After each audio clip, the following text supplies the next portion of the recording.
The Samsung Galaxy Z Flip 7 gets so much right, it makes me wonder why more people don't carry a flip phone. It has an amazing screen inside and a useful cover display that's truly edge to edge. I wish it had a better processor, and using Samsung's software can be a real drag, but this is still an excellent flip with capabilities competitors can't match, like Samsung's DeX. If you are curious, go check it out, slap it shut, and you will want to take it home. The Samsung Galaxy Z Flip 7 is a great flip phone that gives you the best Samsung's mobile might in a package that's innovative and polished. To say it's an improvement over past Galaxy flip phones would be an understatement. This is the flip I have been asking Samsung to make for years. It's not quite the best flip phone you can buy, but that's because flip phones have gotten really good, and the Galaxy Z Flip 7 makes a perfect argument for why flip phones may be today's best form factor. Think about it, what's better than a flip foldable? The Galaxy Z Flip 7 has a huge screen, the same 6.9 inches as the mighty Galaxy S25 Ultra, but it's smaller and lighter in every way, even before you fold it in half. And instead of the Ultra's questionable S Pen, the Flip 7 gives you a whole second screen to use. On top of that, it costs $200 less than an Ultra. Flip phones just make too much sense, so what's stopping them from being more popular? First, there is the durability question. The 7th generation of Samsung's flip phones still can't keep dust out, though it can handle being dunked in water thanks to its IP48 rating. Second, there are sacrifices required to make a folding phone, and the cameras are a downgrade from other Galaxy phones.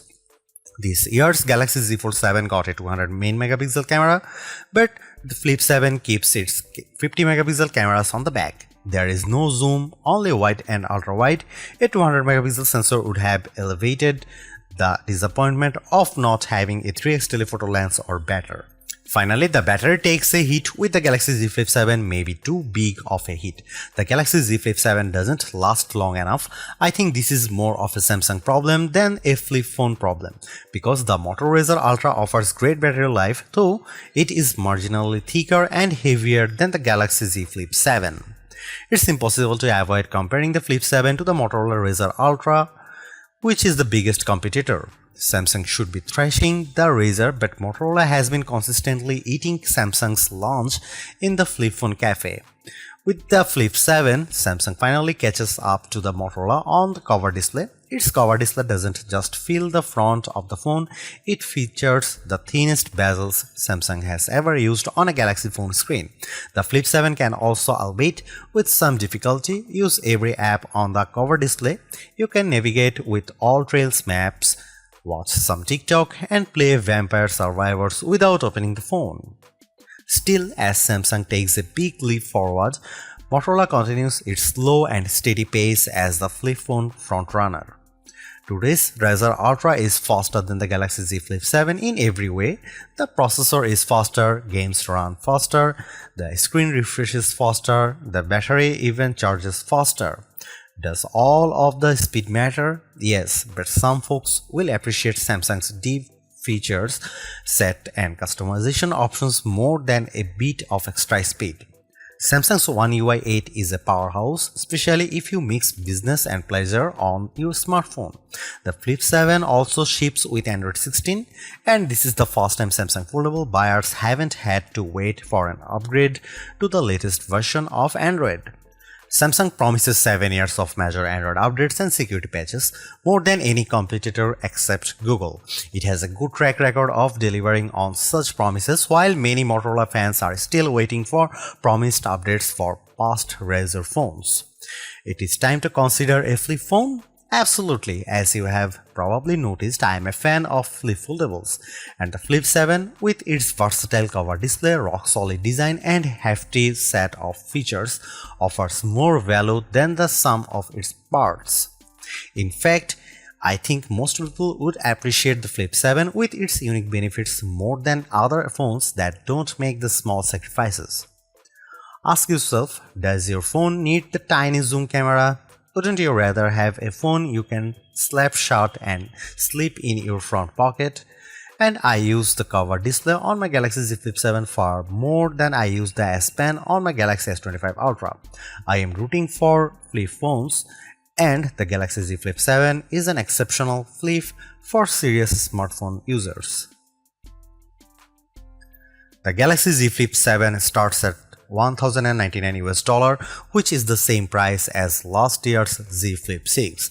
The price seems reasonable to me considering that you are getting two displays for the price of one, plus glass that bends in half like a dang magic trick.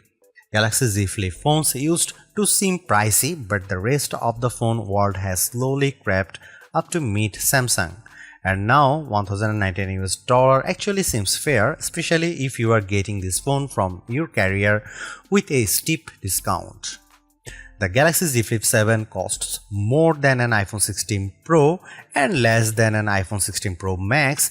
It costs the same as a Google Pixel 9 Pro XL or Samsung's new and thin Galaxy S25 Edge. Most importantly, the Flip 7 costs less than the new Motorola Razr Ultra 2025 in the US, where the Razr Ultra starts at $1,299 US. At launch, the Galaxy Z Flip 7 only comes in 4 colors, while last year's Flip 6 was available in 7 hues. Mint and color red are exciting. Jet black and blue shadow are more staid. I wish Samsung would try something unique with its materials and finish, but it likes to dress the entire product family in the same sweater for holidays portraits, so all the Galaxy phones look alike finish-wise.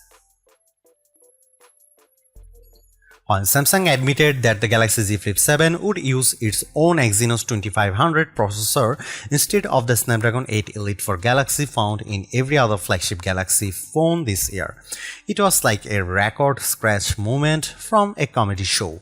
Rumors suggest this would have been the CPU inside every Galaxy S25 phone, but Samsung changed its plan late in the game on those phones. Instead, this new Samsung chip debuted in the Galaxy Z Flip 7. The display is bigger this year, up to 6.9 inches for the internal display from 6.7 inches last year, and the phone is 4mm wider to accommodate this. Otherwise, the specs are mostly unchanged from the Flip 6, 12GB of RAM, a 50MP wide camera, and a 12MP ultra wide, Wi-Fi 7, Gorilla Glass Victus 2 on the back cover. The battery is larger this year, but maybe not as big as it needs to be. After years of me complaining that the Galaxy Z Flip wasn't using enough of its cover space for the front screen, Samsung finally listened. The 4.1-inch screen on the front of the Galaxy Z Flip 7 takes up every possible inch. Samsung says it has the thinnest bezel ever on a Galaxy phone. The Flip 7's cover screen looks like the future of phone displays, and I am excited for the internal screen to catch up with a bezel this slim. Otherwise, the phone is a standard 2025 Galaxy model. It has flat sides with the power and volume buttons on the right. The power key acts as an effective fingerprint scanner, though it's more recessed than the power button on other Galaxy phones, and it was hard to find in the dark. The Galaxy Z Flip 7 has a good set of cameras that took photos I enjoyed sharing.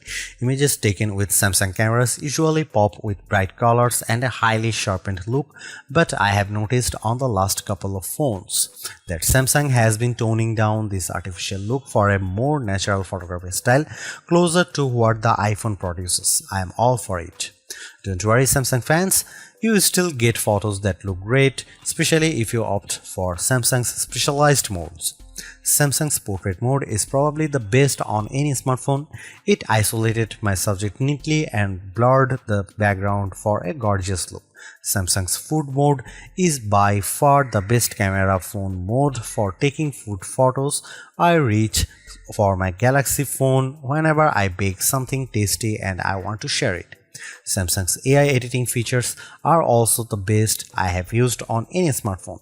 When you cut an unwanted person or object out of your photo, the Galaxy Z Flip 7 does a perfect job of filling in the gaps. If there are floors, board, or vertical blinds behind them, it fills this in seamlessly. Of course, the Galaxy Z Flip 7's coolest camera trick is letting you use the cover display as your viewfinder for photos. You can take selfies at the full 50 megapixel resolution when you point the main camera at yourself and use the cover display. You can also set the phone in an interesting position, way down low or hanging from up high, and then take shots with voice commands or by signaling the camera with a wave. My only complaint is that lack of a real zoom lens. I have a kid who plays sport and the digital zoom isn't good enough to capture him on the field. If you take photos from far away often, you will miss the lack of real zoom. Maybe Samsung should try a zoom camera instead of an ultra-wide on the Flip 8. Here are some camera samples of the Samsung Galaxy Z Flip 7.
In the end, while not absolutely perfect, the Galaxy Z Flip 7 represents a major step forward for Samsung's pocket-sized foldable series.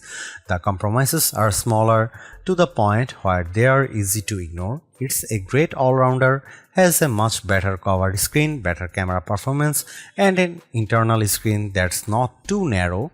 I really like it. You could argue that Motorola Razr 60 Ultra makes better use of the cover screen, and I'd agree with that assessment, but with the build quality, display quality, software optimizations, and improved cameras, the Galaxy Z Flip 7 is much closer to competing with Motorola's Super Clamshell. And in some ways, it's actually better. This is a wonderful phone and one that's a joy to use.